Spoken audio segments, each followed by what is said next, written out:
मेरे प्यारे दोस्तों, आपको मेरा प्यार भरा नमस्कार। मैं आपको कहानियाँ सुनाता हूँ। आइए चलते हैं कहानियों के समुंदर में से एक नई कहानी की सुनाता हूँ। पुष्पवती, विक्रमादित्य और काठ का घोड़ा, सिंहासन बत्तीसी।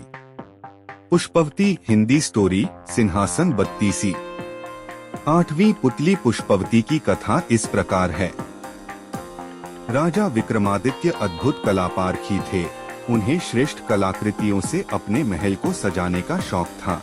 वे कलाकृतियों का मूल्य आंक कर बेचने वाले को मुंह मांगा दाम देते थे। एक दिन वे अपने दरबारियों के बीच बैठे थे कि किसी ने खबर दी कि एक आदमी काठ का घोड़ा बेचना चाहता है। राजा ने देखना चाहा कि उस काठ के घोड़े की विशेषता क्या है। नौकर के साथ वह आदमी दरबार में आया। अपने साथ वह ऐसा काठ का घोड़े लाया जिसकी कारीगरी देखते बनती थी। एकदम जीवित मालूम पड़ता था। बहुत गौर से देखने पर ही पता चलता था कि लकड़ी का है। विक्रम ने उस आदमी से घोड़े की विशेषताओं के बारे में पूछा। उस आदमी ने जवाब दिया कि वह घोड़ा अति तीव्र गति से जल, थल और आकाश तीनों में विचरण कर सकता है।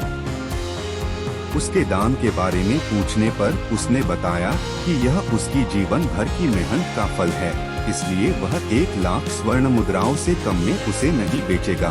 राजा को उसकी बात जंच गई और 1,00,000 स्वर्ण मुद्राएं देकर उन्होंने वह घोड़ा खरीद लिया। फिर वह आदमी खुले मैदान में आकर घोड़े को उठाकर दिखाने लगा तथा उसके कलपुर्जों के बारे में सब कुछ बताने लगा। उसके संचालन की सारी विधि समझकर विक्रम ने घोड़ा अपने अश्वागार में रखवा दिया। एक दिन अपने आदमियों के साथ राजा शिकार को निकले तो खुद उसी घोड़े पर सवार थे। कलपुर्जों को दबाने पर उसकी तेजी इतनी बढ़ गई कि राजा को मजा आ गया। वे भूल गए कि आखेट के लिए वे अकेले नहीं निकले हैं। अपनी टोली से बिछुड़कर बहुत दूर आ गए। उन्होंने उसे हवा में उड़ाने के लिए दूसरे कलपुर्जों को दबाया।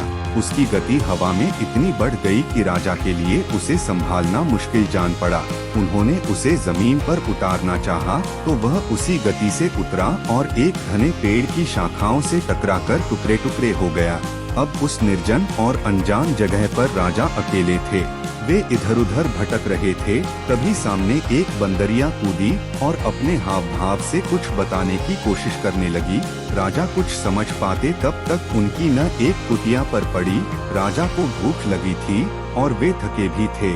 उन्होंने वृक्षों पर लदे फल तोड़े और अपनी भूख मिटाई और एक वृक्ष पर चढ़कर लेट गए। वे विश्राम कर ही रहे थे कि एक सन्यासी आया और बंदरिया को इशारा करके अपने साथ कुटिया में रखे 2 घड़ों के बीच में बंदरिया को बैठने को कहा। उसके बाद उसने एक घड़े से चुल्लू भर पानी लेकर बंदरिया के ऊपर छींटे मारे। बंदरिया एक अत्यंत रूपवती राजकुमारी बन गई। उसने सन्यासी के लिए भोजन पकाया तथा जब सन्यासी खा चुका तब सन्यासी के हाथ पैर दबाए और सन्यासी आराम से सो गया। जब सुबह हुई तो सन्यासी ने दूसरे घड़े से चुल्लू भर पानी लेकर राजकुमारी पर छींटे मारे। राजकुमारी फिर से बंदरिया बन गई। उसे लेकर सन्यासी कुटिया से बाहर आया और उसे वन में स्वतंत्र विचरने को छोड़कर वहीं चला गया। उसके जाने के बाद बंदरिया को लेकर विक्रम कुटिया में आए और घड़े से पानी लेकर बंदरिया पर छींटे डाल दिए। बंदरिया फिर से अनिंद्य सुंदरी बन गई। राजकुमारी बनते ही उसने राजा को बताया कि वह कामदेव तथा एक अप्सरा की संतान हूँ। एक बार मैंने शिकार खेलते हुए एक वान मृग की ओर निशाना लगाकर छोड़ा। वह वान मृग को नहीं लगकर एक साधु की बाह को बेच गया। दर्द से कराहते हुए उस साधु ने मुझे श्राप दिया कि बंदरिया बनकर मुझे साधु की सेवा करनी पड़ेगी। जब मैं रोई गिड़गिड़ाई कि यह सब अनजाने में हुआ तो उसने पसीजकर श्राप से मुक्ति का रास्ता बताया। उसने कहा कि राजा विक्रमादित्य आकर तुम्हें श्राप से मुक्ति दिलाएंगे तथा तुम्हारा पत्नी के रूप में वरण करेंगे अगर वह साधु तुम्हें कोई चीज उपहार स्वरूप देगा। मैं आपको देखते ही पहचान गई थी। अब साधु के लौटने पर मैं उससे उपहार मांगूंगी और आप मेरा पत्नी के रूप में वरण करेंगे। विक्रम ने फिर पानी के छींटे डालकर उसे बंदरिया बना दिया। साधु आया और उसने बंदरिया से उसे राजकुमारी में बदल डाला। राजकुमारी ने उससे कोई उपहार देने को कहा। उसने हवा में हाथ लहराया तो उसके हाथ में खिला हुआ कमल आ गया। उसने कहा, यह कमल हर दिन तुम्हें 1 रत्न देगा। साधु ने यह भी कहा कि उसे पता है राजा विक्रमादित्य उसकी जिंदगी में आ पहुँचे हैं, इसलिए वह राजकुमारी को बाकी की जिंदगी सुखपूर्वक व्यतीत करने का आशीर्वाद देता है। साधु ने उसके बाद राजकुमारी को अपनी कुटिया से सहर्ष विदा किया। राजकुमारी अब पूरी तरह शाप मुक्त हो गई थी। विक्रम ने तब दोनों बेतालों का स्मरण किया जो उन दोनों को नगर की सीमा पर पहुंचाकर गायब हो गया। नगर में जब उन्होंने प्रवेश किया तो एक बच्चा कमल के पुष्प को प्राप्त करने को मचल उठा। विक्रम ने वह कमल का फूल बच्चे को तुरंत देकर संतुष्ट किया। फिर महल पहुंचकर राजकाज देखने लगे। कुछ दिनों बाद उनके पास एक गरीब आदमी को पकड़कर लाया गया।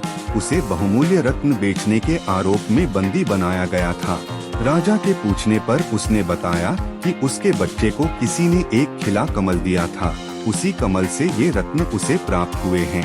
विक्रम ने सिपाहियों को बिना कारण किसी की ईमानदारी पर शक करने के लिए डांटा तथा वे सारे रत्न अच्छे मूल्य पर स्वयं खरीद लिए।